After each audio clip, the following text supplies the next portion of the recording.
Merci à toutes et à tous d'être présents et de participer à ce 10e webinaire sur les expérimentations innovantes en énergie renouvelable en Nouvelle-Aquitaine. Donc, je me présente, je m'appelle Arnaud de Libera, je suis conseiller générateur à l'ALEC, du coup, qui est l'Agence locale d'énergie du climat métropole bordelaise et girondine.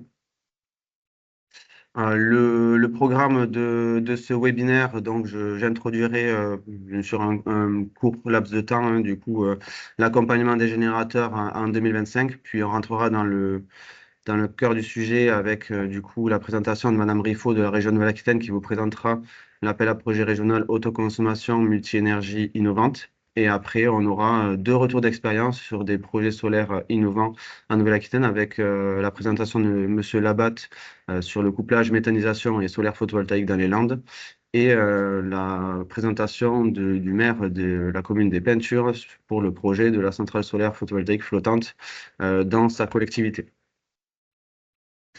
Donc, pour rappel, les générateurs Nouvelle-Aquitaine, c'est une démarche qui est soutenue par la région et l'ADEME, du coup, sur un accompagnement que nous effectuons auprès des collectivités sur les phases amont des projets que vous pourriez avoir. Et du coup, cet accompagnement vise à travailler avec vous sur le développement de projets solaires et éoliens, solaires photovoltaïques et éoliens.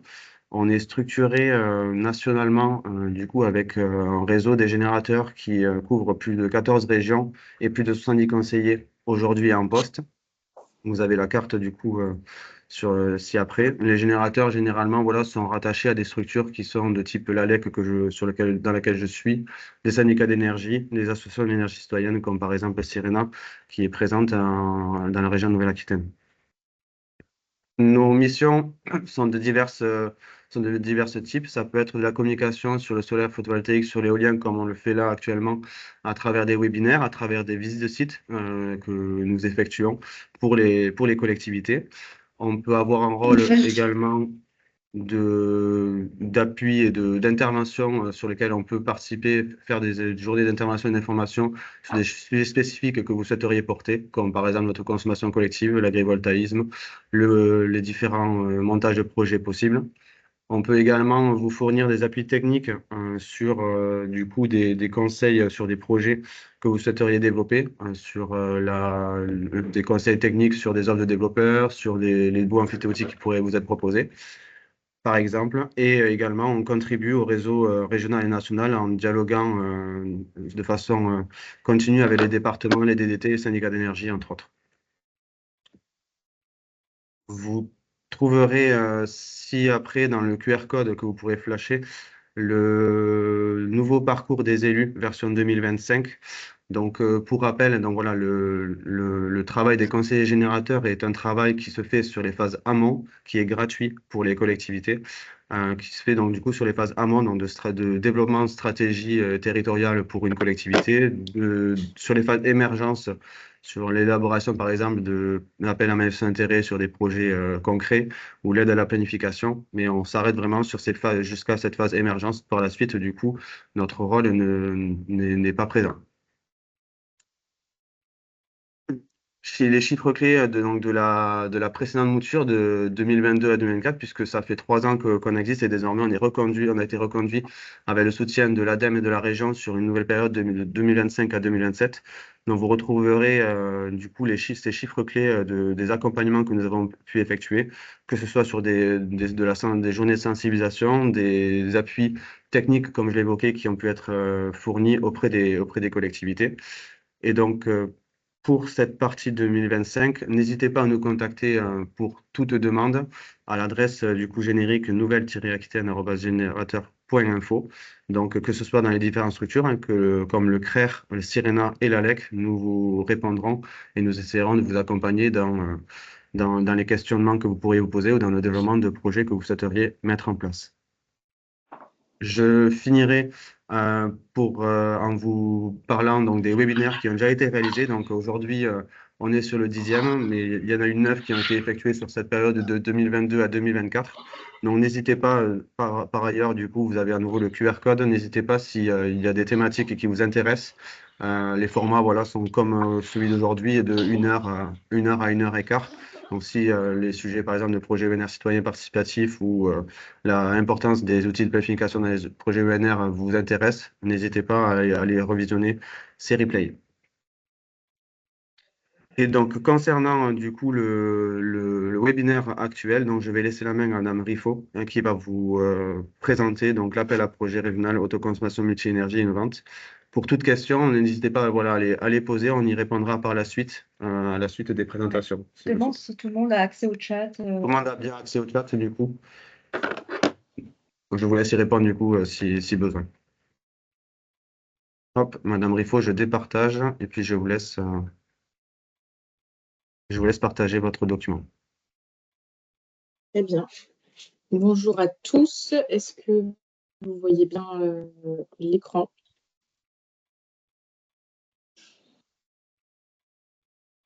Est-ce que vous m'entendez? Oui. Et vous C'est parfait. Bonjour à tous. Je suis donc Ariane Riffaut, donc je suis chargée de mission à la région Nouvelle-Aquitaine et je vais vous présenter aujourd'hui du coup un dispositif de soutien qui est dédié donc à l'autoconsommation qu'on va appeler multi-énergie.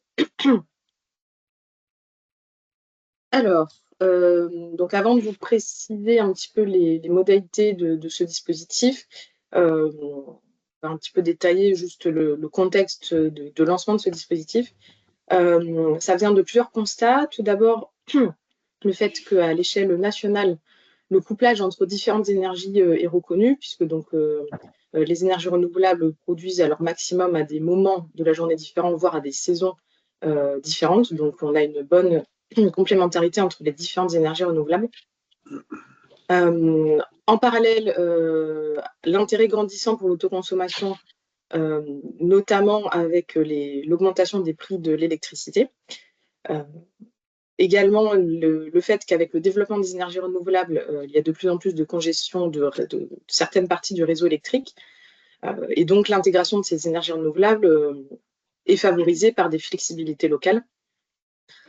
Donc, c'est pourquoi, avec tous ces éléments-là, on a voulu donc lancer un dispositif qui porte vraiment sur l'autoconsommation multi-énergie et donc sur des micro-mix énergétiques pour favoriser donc des nouveaux business models plutôt innovants et créer du retour d'expérience. Les cibles pertinentes pour ce dispositif, donc ça sera des usages donc professionnels uniquement, ça peut être de l'autoconsommation individuelle ou collective. Ça sera donc des activités qui veulent augmenter leur part d'autoconsommation. Donc, on va dire que ce sont des activités pour lesquelles le simple photovoltaïque ne suffirait pas et qui donc ont envie d'aller chercher plus loin et avec d'autres énergies renouvelables. Et donc, forcément, des sites qui ont la capacité de développer plusieurs énergies renouvelables sur son propre site. Donc, les critères d'éligibilité, c'est donc tout simplement que le projet soit implanté en région Nouvelle-Aquitaine avec 2 productions d'énergie minimum, donc ça peut être de l'énergie électrique ou thermique, avec un outil de pilotage dédié pour maximiser l'autoconsommation. De manière très pragmatique, on va surtout retrouver des projets qui ont des panneaux photovoltaïques et qui s'intéressent à rajouter une seconde énergie électrique ou thermique. Le stockage peut être éligible en complément donc, de ces 2 moyens de production. Et donc l'autoconsommation peut être individuelle ou collective. On va accorder beaucoup d'importance au caractère innovant du projet. Et ensuite, en termes de soutien possible, donc les études de faisabilité sont éligibles à hauteur de 50%.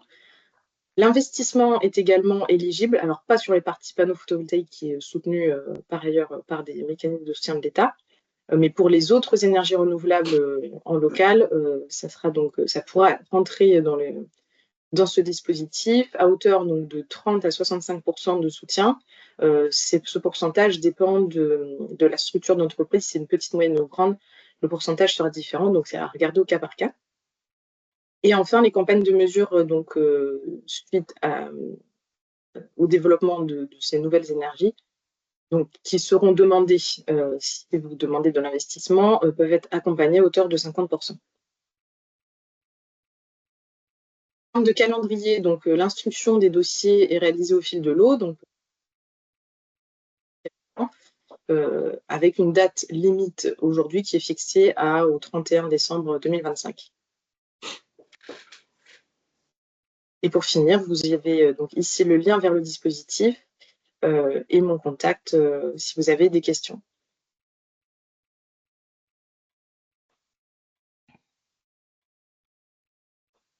Merci beaucoup.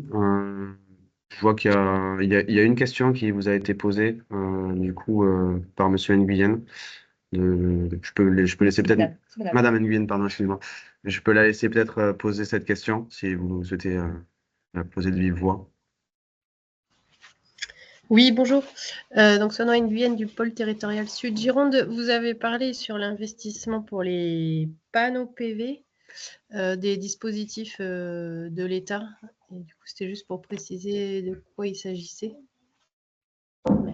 Oui, sur les panneaux photovoltaïques, en fait, alors c'est pas c'est pas un soutien au CAPEX, hein, vous avez des tarifs de rachat en fait des surplus, une forme de soutien de l'État. EDF.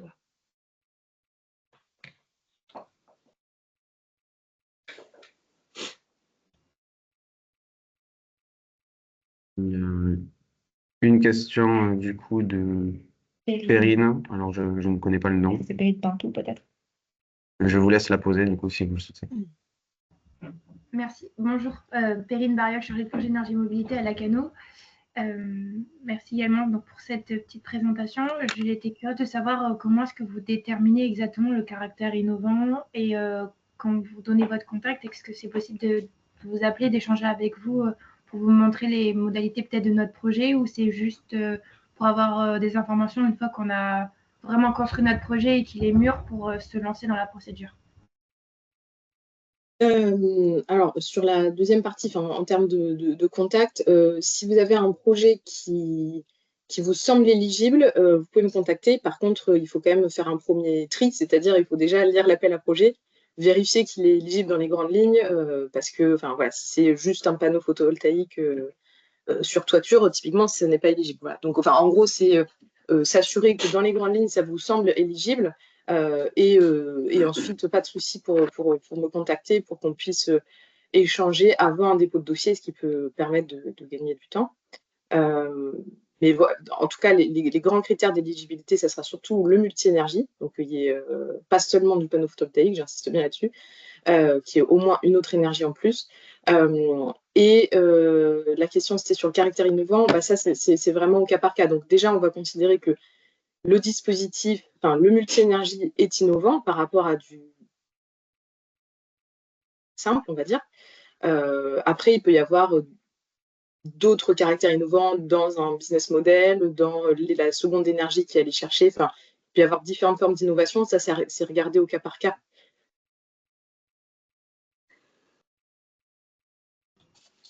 Très bien, merci. On va pouvoir basculer sur la présentation suivante qui va parler en effet d'une autre énergie en plus du solaire, donc avec le couplage méthanisation solaire photovoltaïque. Je vais partager l'écran, Monsieur Labatte, et puis je vous laisse présenter. Hop.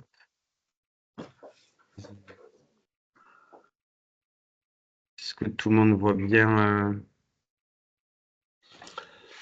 Oui, bonjour à toutes, bonjour à tous. Effectivement, merci de m'inviter donc à cette réunion de générateurs. Et effectivement, la société Labatte. J'ai plus l'écran. Vous m'entendez? Vous avez l'écran ou pas, du coup À partager l'écran, c'est passé là devant moi là. Ah, alors, on va voir si j'arrive à le. Est-ce que si je fais ça. Hop. Là. Ah, est-ce que ça fonctionne mieux? Là, ça va mieux fonctionner normalement. D'accord. Bien. Ouais, super.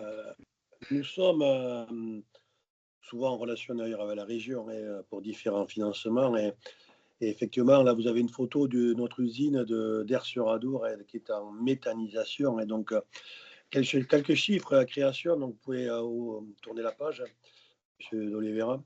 Alors, effectivement, le petit groupe Labatte, c'est 55 collaborateurs, ingénieurs, techniciens, administratifs, opérateurs. On a créé cette société en 92 et aujourd'hui, il y a une entreprise de collecte avec des camions d'assainissement, de vidange qui collectent des fosses septiques, des bacs à graisse, des bouts de stations d'épuration, mais aussi des déchets agroalimentaires. Et on travaille pour les industries, les collectivités et les particuliers. On a monté dans les années 95 une première usine physico-chimique pour traiter ces déchets. Et puis en cherchant à valoriser nos déchets au mieux, on a développé la première unité de méthanisation un petit peu dans les Landes, à Ers-sur-Adour, donc une usine de méthanisation. La méthanisation, c'est quoi? C'est retraiter des déchets agricoles, agroalimentaires ou urbains dans des réacteurs chauffés afin de produire via des bactéries du biogaz, et donc du gaz vert, qui est donc aujourd'hui traité et revendu en électricité, puisqu'à l'époque, malheureusement, GRDF ne voulait pas qu'on transforme ce biogaz en gaz d'injection sur les réseaux. Donc aujourd'hui, cette usine est l'une des plus grosses usines de France, avec 2 méga 5 électriques produits permanents, 24 heures sur 24, 365 jours par an. Et donc, et on a repris une autre usine, XL Métalland, qui elle est la plus grosse usine en France en cogénération, qui pourrait traiter 177 000 tonnes et dont aujourd'hui on traite 120 000 à peu près en déchets agricoles, de lisier, fumier et autres, canards, etc. Et déchets agroalimentaires. Ces deux usines produisent de l'électricité via des moteurs, et donc on a à peu près installé 8 moteurs qui fonctionnent 24 heures sur 24. Enfin, il y en a 2 qui sont en secours et les autres fonctionnent en permanence pour alimenter environ 50 000 personnes à l'électricité 24 heures sur 24 toute l'année, contrairement à du photovoltaïque ou d'éolien qui sont des énergies plutôt intermittentes.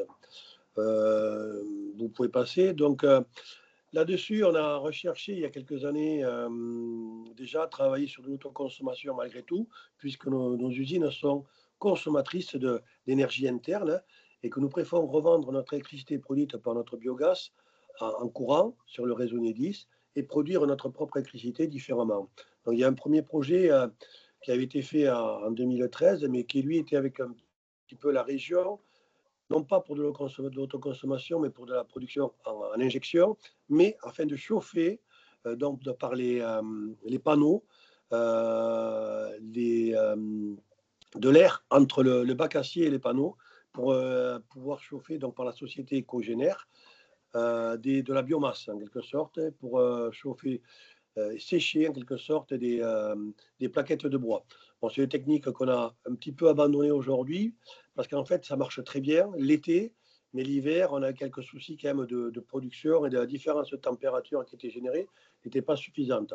Alors on aurait pu la relier à l'énergie de notre thermie biomasse, méthanisation, mais c'est vrai qu'on n'a pas eu le temps de le faire.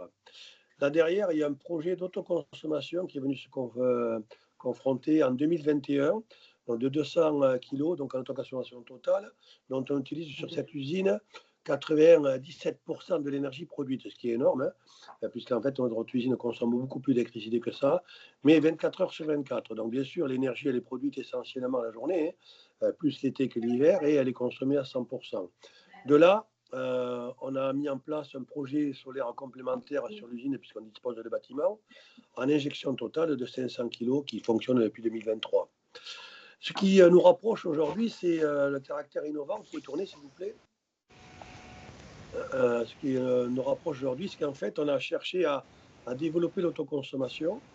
Et donc, on a mis un projet un petit peu avant-gardiste sur donc, de la production électrique en 500 kg complémentaire, en autoconsommation, jumelée à une batterie de stockage et raccordée à une technique qu'on vient de mettre en place, une technique d'ORC, qui est en fait la récupération de chaleur fatale de nos moteurs de cogénération. Donc, sur l'usine d'Ers-sur-Adour, il y a 3 moteurs qui tournent, qui produisent de l'électricité au quotidien, bien sûr, mais génèrent aussi de la chaleur. Et on produit à peu près 2 méga 5 thermiques de chaleur. Et une bonne partie, la moitié à peu près, est utilisée pour nos process, pour notre hygiénisation des déchets, puisqu'on hygiénise les déchets à 70 degrés pendant 1 heure, et que nos process tournent en thermophile à 50 degrés pendant 20 jours. Alors c'est un peu compliqué, mais ça consomme grosso modo la moitié de l'énergie thermique produite. Tout le reste par petits oiseaux. Et donc, c'est vrai que plus de 10 ans, 15 ans bientôt, qu'on envoie de l'énergie fatale, perdue. Et on a cherché à trouver des solutions de récupération. Alors, bien sûr, on est éloigné d'un bourg, d'une grande ville, et on aurait pu mettre un réseau d'eau chaude pour alimenter des bâtiments communaux ou autres, sauf qu'on est à 5 km de la première ville. Et le réseau nous coûtait trop cher par rapport à la production électrique. Donc, on a cherché des solutions, mettre des serres. Oui, mais les serres, le problème, c'est qu'elles consomment l'hiver, mais pas l'été.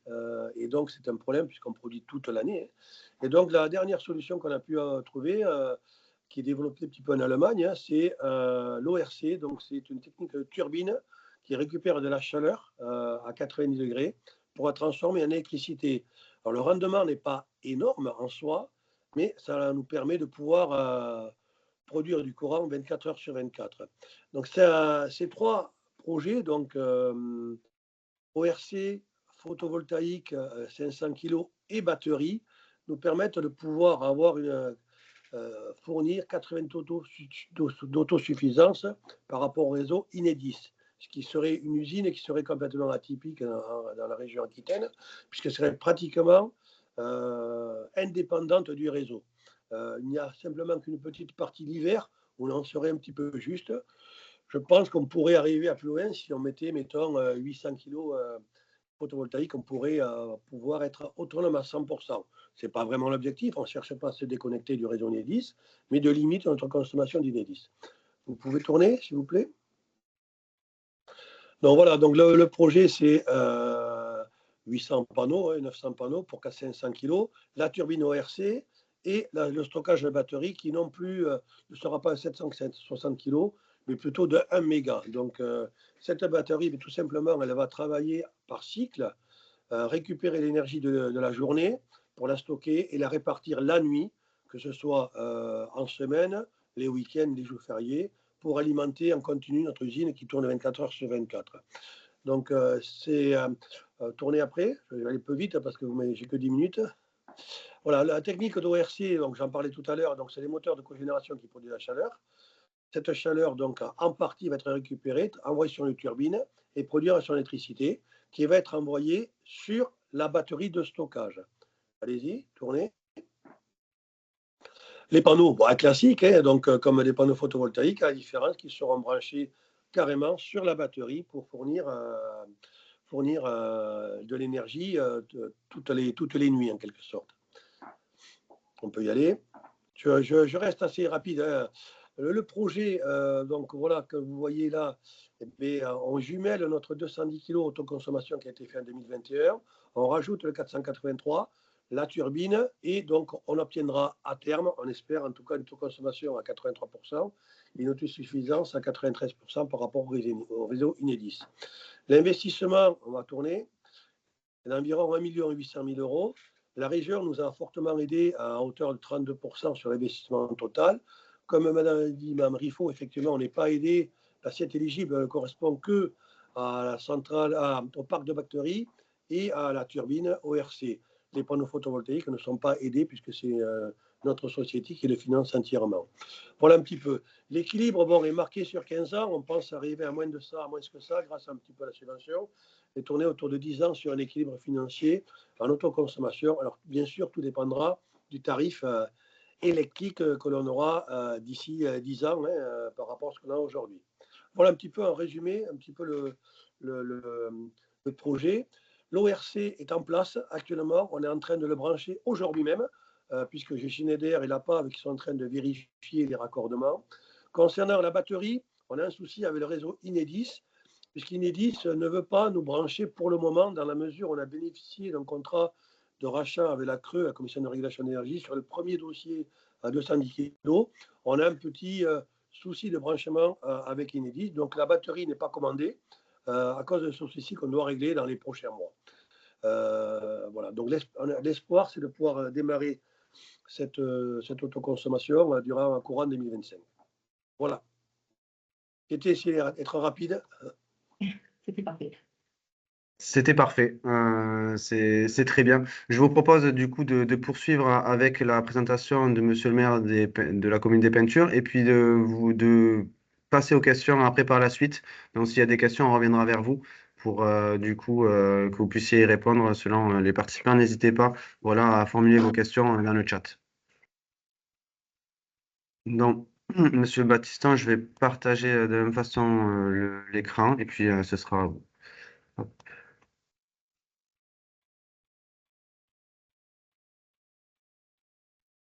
C'est le PDF. Ouais.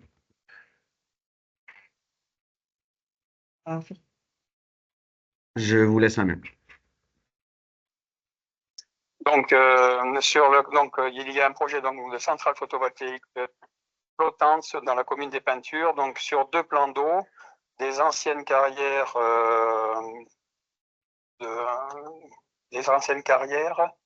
sur une superficie de 43 hectares. Le total des panneaux, il y aurait 18 000 panneaux. Donc c'est un très gros projet, si on veut, sur une superficie utile de 22 hectares. La production annuelle est prévue de 33 453 mégawatts. Donc il y a eu 2 permis de construire, puisqu'il y a ces 2 centrales qui sont coupées par une route. Donc a été purgé de tout retour le 5/6/2024. Donc il est sur une zone NER du PLU des Peintures. Il a été projet lauréat de la Creux au mois de novembre 2024.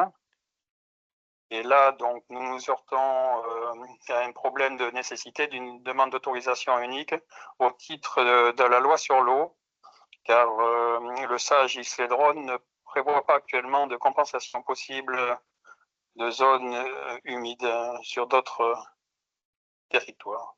Est-ce qu'il est possible de continuer le slide? Encore, oui. Donc, il s'agit donc d'anciennes carrières exploitées de 1998 à 2016 pour la partie sud et de 2012 à 2021 pour la partie nord. Donc, étant donné que c'est des anciennes carrières, l'exploitant a obligation de créer des zones humides tout autour de la carrière, et c'est le problème que nous avons actuellement, c'est que effectivement ces zones humides, les préconisations du SDIS imposent des chemins tout autour de l'étang pour pouvoir opérer, et c'est ces chemins qui effectivement utilisent des zones humides. Donc là, on peut passer l'autre stade. Est-ce qu'on peut passer le... Sur le planning, c'est bon? Non, donc, oui, sur le planning, oui. Sur le planning. Donc, on a fait des projets qui... oui, voilà, sur le planning. Donc, ces projets, donc, malgré la volonté de l'État d'accélérer les choses, prennent beaucoup de temps.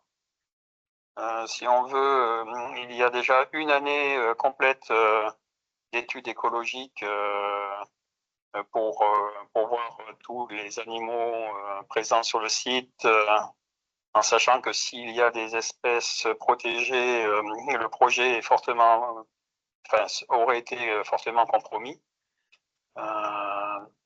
Donc, le permis de construire est un permis d'État. Donc, il a été déposé en novembre 2022. Il a été accepté juin 2020. Mars 2023. Donc, il y a eu une réunion avec la DDTM au niveau des zones humides, justement, et en janvier 2024.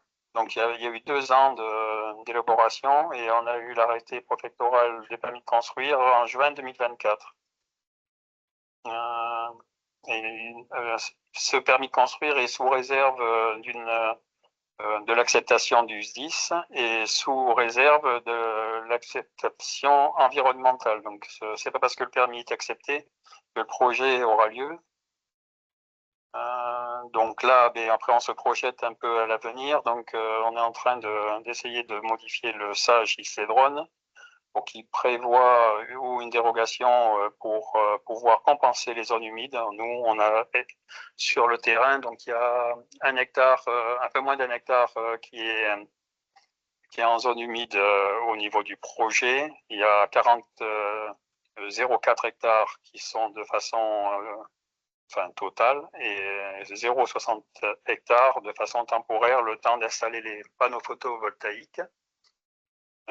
Et après, il y a encore 60 arts qui sont dus uniquement par les épices SDIS tout autour.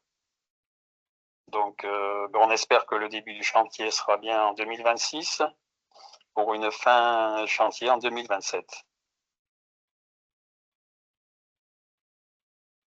Est-ce qu'il est possible de changer? Oui. C'est bon, c'est fait. C'est bon, monsieur le maire, c'est fait. Hein. Vous pouvez continuer.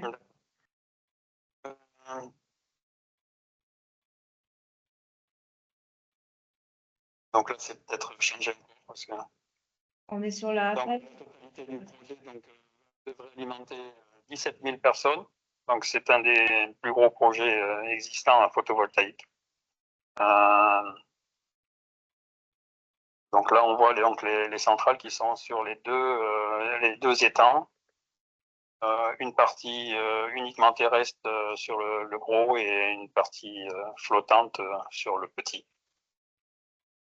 Donc, oui, donc il y a la consommation de 15 511 personnes exactement. Donc, ça fait 17% de la population de la communauté d'agglomération du Libournais. C'est une puissance environ 27 mégawatts sur une superficie clôturée de 43 hectares. Donc, dont 22 hectares de panneaux. Donc là, oui, on se heurte aux compensations des zones humides, puisque le SAGE n'a pas prévu de telles compensations sur le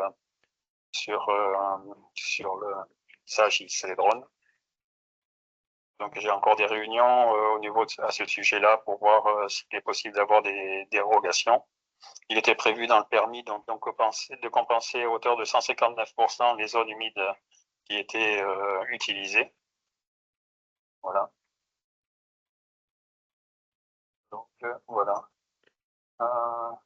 Est-ce qu'il est possible de continuer? Oui, là on est sur les mesures de compensation du coup justement de votre projet qui était prévu. Oui.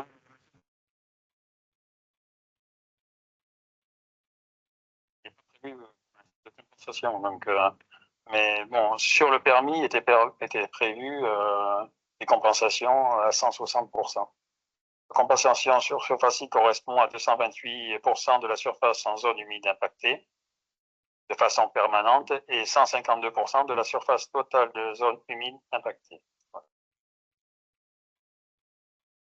Donc, ces compensations sont prévues sur des terrains agricoles qui seraient rendus humides à la suite du projet.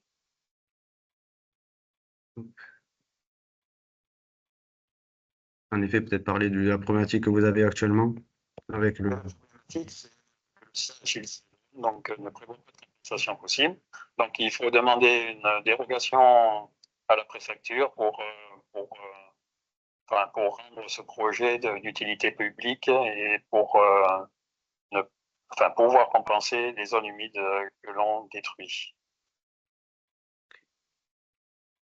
Donc, malgré son statut de raison impérative d'intérêt majeur, la compensation à hauteur de 159% des zones humides, le projet n'est pas compatible avec le SAGE Ille-Cédron. Donc, on est encore en train de faire des réunions à ce sujet-là. Donc, j'aurai des réunions dès demain pour voir s'il est possible.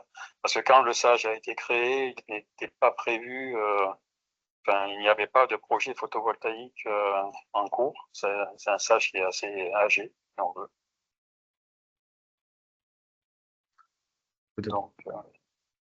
Peut-être parler voilà, de vos partenaires du coup sur ce projet.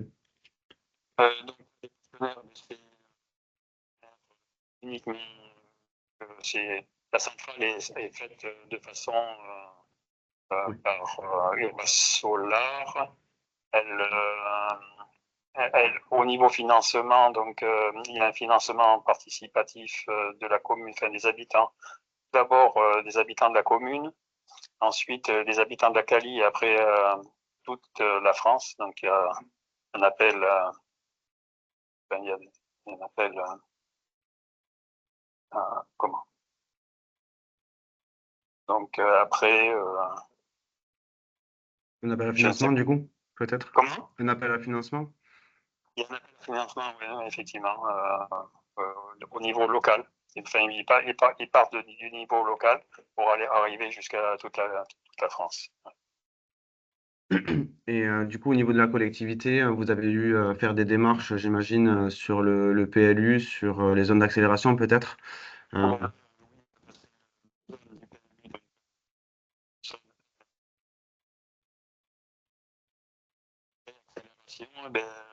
L'accélération, oui, c'est pour accélérer une zone, il faut faire donc une réunion publique et à la suite de cette réunion publique, déterminer des zones qui seraient intéressantes pour implanter des projets photovoltaïques. Oui.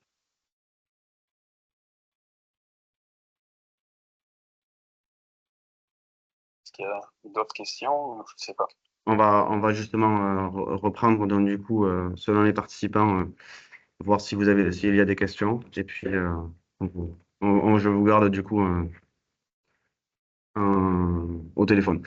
Du coup, est-ce qu'il y a des questions sur les présentations de Monsieur Labatte ou Monsieur Battiston concernant les deux projets qu'ils ont? N'hésitez pas à les solliciter. On se laisse voilà un certain temps pour répondre du coup à vos sollicitations.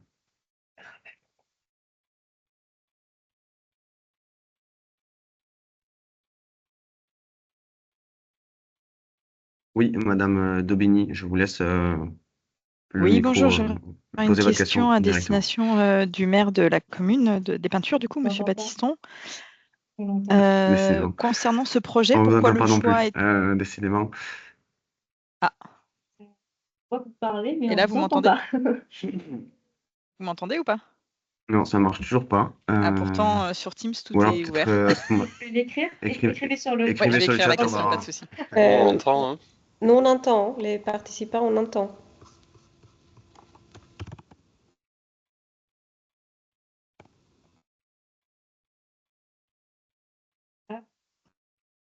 Vous l'entendez? Il n'y a que nous qui. Et toi, ton micro est allumé, tout son est allumé. Ah oui, c'est moi. C'est moi. Excusez-moi, allez-y. Alors, je recommence. J'étais en C'est train mieux, d'écrire la question. excusez-moi. Pardon, on va y arriver. Du coup, c'était une question pour Monsieur Battiston sur la commune des Peintures. Pourquoi, du coup, le choix, vu les nombreuses contraintes et le classement en zone naturelle du secteur, d'aller vers de l'éolien flottant? Enfin, pardon, d'aller vers du, excusez-moi, lapsus, Ouais. d'aller vers du photovoltaïque flottant sur ces étangs plutôt que d'envisager du PV au sol, puisqu'a priori, c'est un territoire assez agricole et rural. Alors, au niveau des contraintes écologiques, la surface de l'eau n'est pas considérée comme zone humide. Les problèmes que l'on a, c'est tout autour de l'étang. Effectivement, il y a des zones humides qui ont été créées par l'ancienne carrière, parce que c'est une obligation pour cesser l'activité. Pourquoi cette zone? On cherchait donc des zones dégradées quand même, tout autour, et pas trop loin d'un poste source. Nous sommes situés à 2 km du poste source, d'un très gros poste source qui alimente beaucoup d'habitants, si on veut. Et au niveau situation, on se retrouve que si on cherche donc une zone dégradée, même au niveau de la Cali, on se retrouve par exemple sur des anciennes décharges, ça peut être des anciennes décharges, des anciennes décharges ou alors des anciennes carrières. On n'a pas 36 solutions pour ne pas utiliser de zones agricoles, parce qu'on a évité les zones agricoles pour utiliser ces projets. Donc on se retrouve que toutes les zones qui ont été dit dégradées entre guillemets sont humides par contre, puisque au niveau de maintenant, dans le temps, les zones humides, il n'y avait pas énormément de zones humides, mais avec les points de mesure qui ont changé, on se retrouve qu'il y a beaucoup de zones humides un peu partout, et qu'il est très difficile d'avoir un gros projet sans avoir un impact sur des zones humides. Oui, et puis les zones humides ont une importance crucial, on va dire, en termes de services écosystémiques. Mais bon, je ne rentrerai pas sur ce débat-là. Merci pour votre réponse. Effectivement, du coup, j'ai noté que les carrières avaient été considérées comme des sites dégradés, même si depuis, voilà, c'était des étangs qui avaient fait la suite à la carrière. Merci. Oui. Merci beaucoup. Est-ce qu'il y a d'autres questions? N'hésitez pas. Moi, j'ai une question pour Monsieur Labatte. Je voulais juste savoir tous les effluents d'élevage qui étaient collectés pour alimenter l'usine de méthanisation. Vous collectez dans un rayon, on va dire, de combien de kilomètres autour de votre usine? Est-ce que c'est tout le département des Landes? Est-ce que c'est vraiment la Comcom de Vers-sur-l'Adour, un peu le Marsan? Enfin voilà, avoir une idée un peu du périmètre d'où sont issus les déchets agricoles.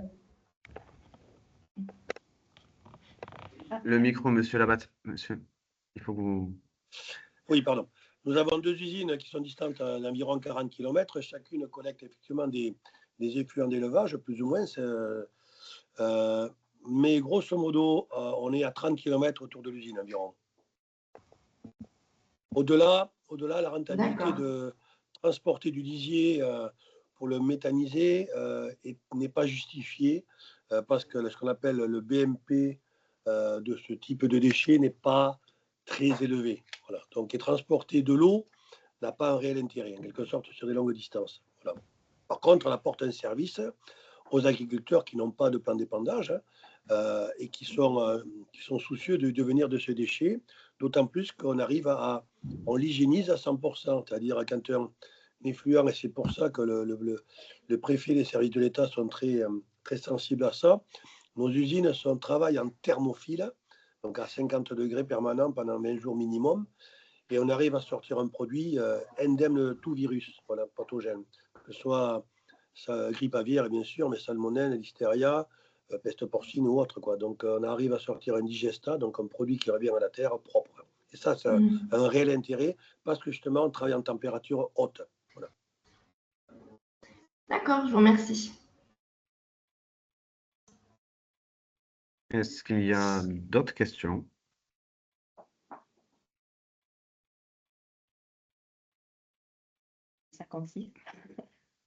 Ça semble pas être le cas. Du coup... Attends. Il y en a une à l'écrit là. Ah oui, mais c'est pour vous, Monsieur Labatte, du coup, de la part de Madame Gouffran. Comment avez-vous travaillé l'acceptabilité de vos projets méthanisation et solaire photovoltaïque?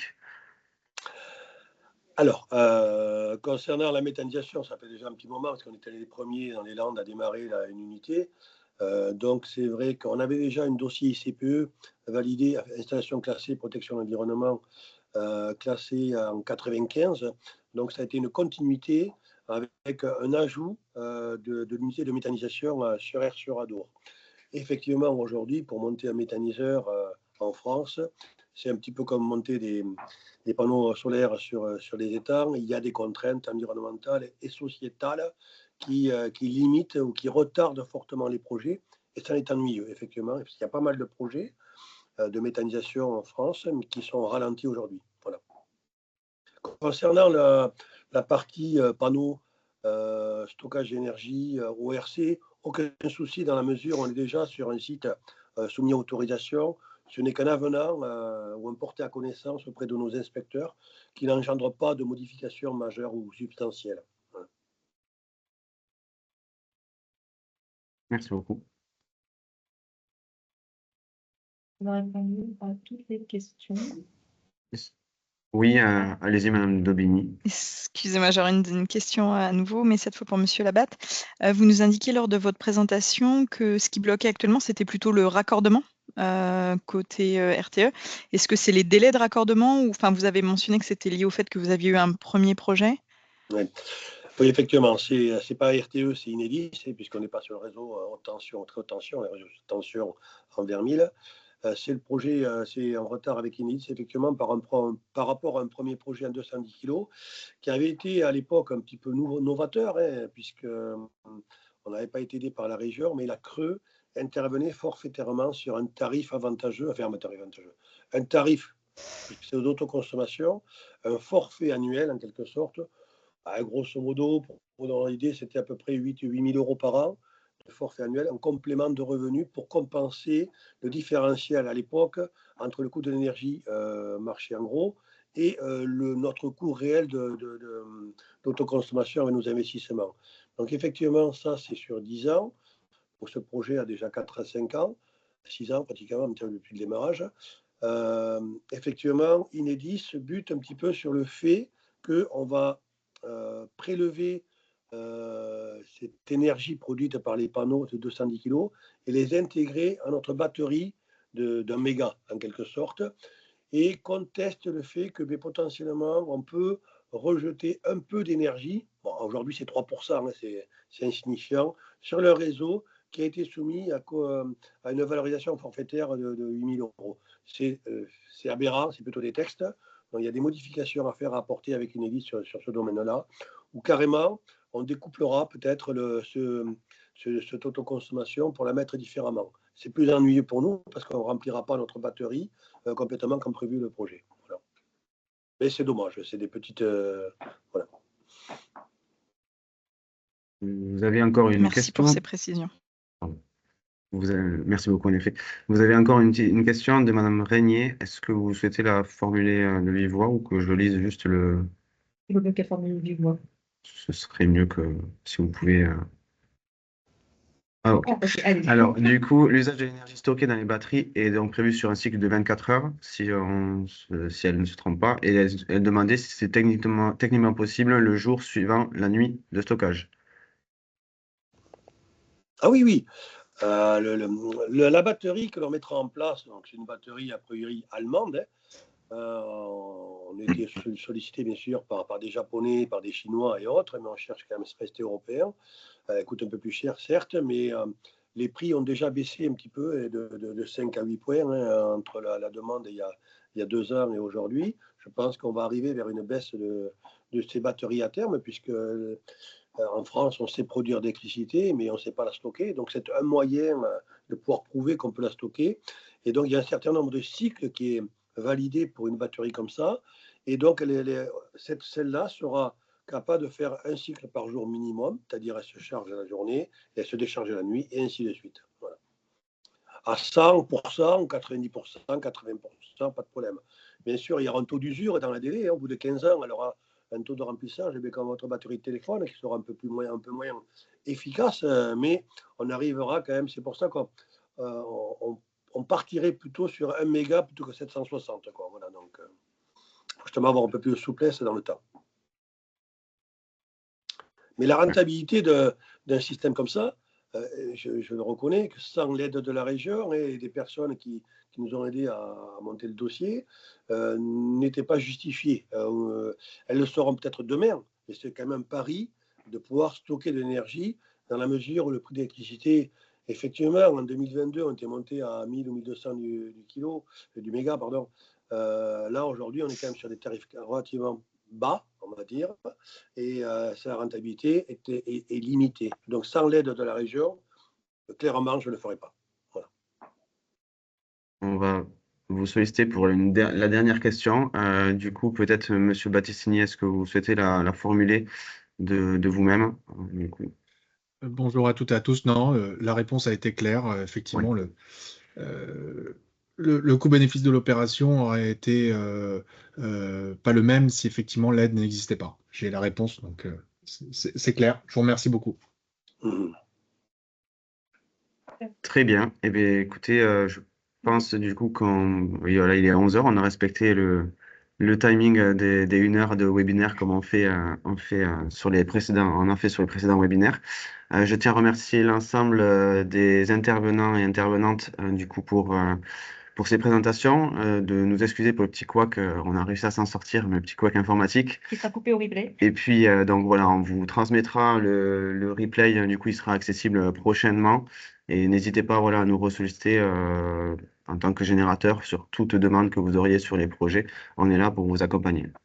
Merci beaucoup et bonne journée à vous.